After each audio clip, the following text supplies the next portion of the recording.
ongoing protests against racial injustice in America and the targeting of public monuments that many judge to be symbols of white domination. Police in Washington, D.C. clashed with protesters who tried to knock over a statue of President Andrew Jackson last night.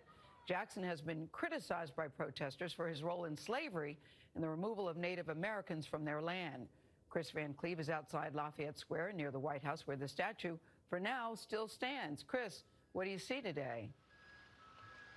Well, good morning. You can hear the sound of trucks. They're installing barricades behind us. The statue back there between us and the White House, it is an iconic picture outside the White House here in Washington. Now, just a few minutes ago, President Trump tweeted that he has ordered federal police to arrest anyone who vandalizes or attempts to destroy a statue or monument on federal property. He says they could face up to 10 years in prison.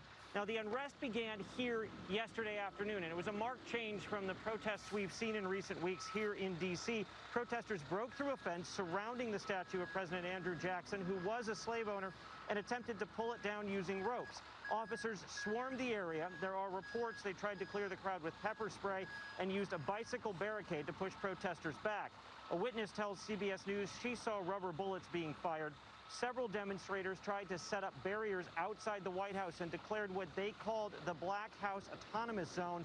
The acronym BHAZ was spray painted on the historic St. John's Church across from the White House.